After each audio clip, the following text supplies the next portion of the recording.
तो जय हिंद दोस्तों, आज हम बात करने वाले हैं सिल्यूरियन कल्प के बारे में। सिल्यूरियन कल्प की अगर हम बात कर ले तो सिल्यूरियन कल्प में बहुत सी महत्वपूर्ण घटनाएं घटी थी।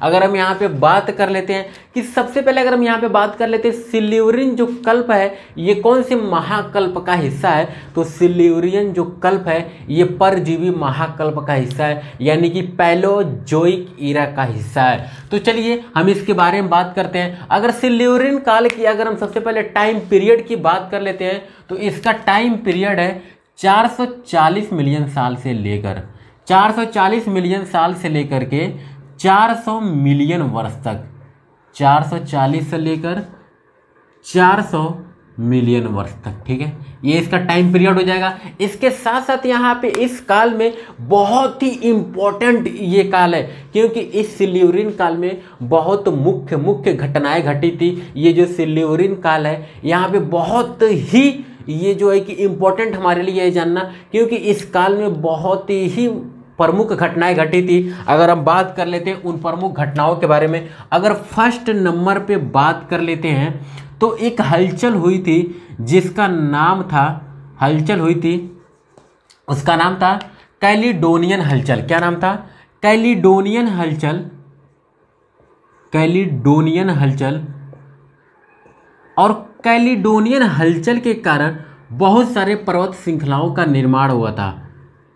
कैलिडोनियन हलचल के कारण, लिख दे रहा हूं यहां पे मैं एकदम बढ़िया से, कैलिडोनियन हलचल के कारण स्कॉटलैंड, कहां पे? स्कॉटलैंड, ठीक है, स्कॉटलैंड और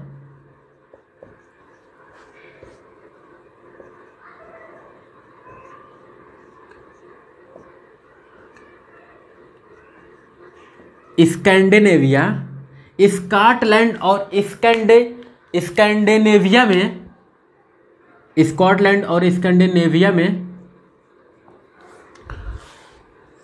पर्वतों का निर्माण हुआ था, पर्वतों का निर्माण हुआ था। अगर पूछा जाए कि स्कॉटलैंड के पर्वतों का निर्माण कब, कौन से कल्प में हुआ था, तो स्कॉटलैंड के पर्वतों का निर्माण कौन से में हुआ था? सिल्यूरियन कल्प में हुआ था। किसके कारण हुआ था? तो हुआ था कैलिडोनियन हलचल के कारण। किसके कारण? कैलिडोनियन हलचल के कारण हुआ था। ठीक है, अगर यहीं पे अगर हम बात कर लेते हैं यहाँ पे सेकेंड नंबर पर कि इस सिल्यूरियन कल्प को इतना मोस्ट इंपोर्टेंट क्यों कहा जाता है, क्योंकि सिल्यूरियन कल्प में ही सबसे पहले जो है कि रीढ़ वाले जीवों का उत्पत्ति हुई थी और विस्तार हुआ था। क्या हुआ था? रीढ़ युक्त जीवों की उत्पत्ति तथा विकास या विस्तार। ठीक है, देखिए इस काल में जो है कि उत्पत्ति भी हो रही है और उसके साथ साथ विस्तार भी हो रहा है। उत्पत्ति भी हो रही है और विस्तार भी हो रहा है। कौन से युग में? सिल्यूरियन युग में रीढ़ युक्त जीवों का उत्पत्ति भी हो रहा है और विस्तार हो रहा है। लेकिन ये जो है कि उत्पत्ति और विस्तार हो रहा है ये समुद्रों में हो रहा है। कहाँ हो रहा है? समुद्रों में हो रहा है। इसके साथ साथ इसलिए इसे रीढ़ वाले जीवों का, रीढ़ वाले जीवों का काल कहा जाता है। क्यों? क्योंकि इस काल में रीढ़ वाले जीवों की उत्पत्ति हुई थी और विस्तार हुई थी। इसके साथ साथ यहां पर तीसरे नंबर पर हो जाएगा पत्ती विहीन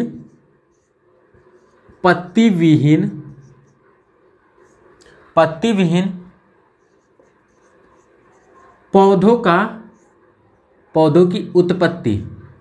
लेकिन कहां पर? स्थल पर। कहां पर? स्थल पर। ये मोस्ट इंपोर्टेंट है।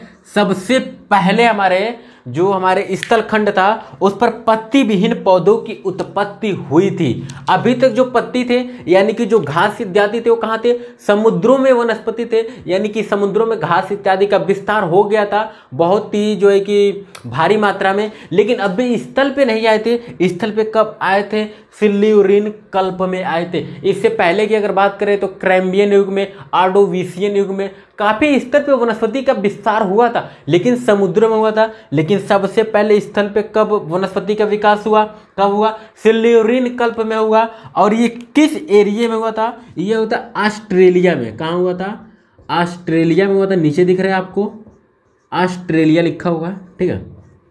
कहाँ हुआ था? ऑस्ट्रेलिया में हुआ था। अगर इसके साथ साथ अगर हम और भी इसके कुछ मुख्य तथ्यों के बात कर लेते हैं तो इस काल में कैलिडोनियन हलचल के कारण स्कॉटलैंड और स्कैंडिनेविया में पर्वतों का निर्माण हुआ था। ये सबसे मोस्ट इंपॉर्टेंट है यहाँ के लिए। और उससे भी ज़्यादा इंपॉर्टेंट है कि यहाँ पे जीवों की उत्पत्ति तथा विस्तार हुआ था। कैसे जीवों की उत्पत्ति और विस्तार हुआ था? रीढ़ युक्त जीवों का विस्तार हुआ था, उसके साथ साथ रेंगने वालों जीवों का भी विस्तार हुआ था, ठीक है। इसको याद रखिएगा आप लोग, जगह नहीं बचा हुआ है बोर्ड पे। रेंगने वाले जीवों का विस्तार हुआ था। तो चलिए दोस्तों, ये रहा हमारा सिल्यूरियन कल्प। दोस्तों आप लोग वीडियो कैसा लगा कमेंट में बताइएगा, और वीडियो पूरा देखने के लिए धन्यवाद। Thanks for watching the video. Thank you so much. जय हिंद, जय भारत।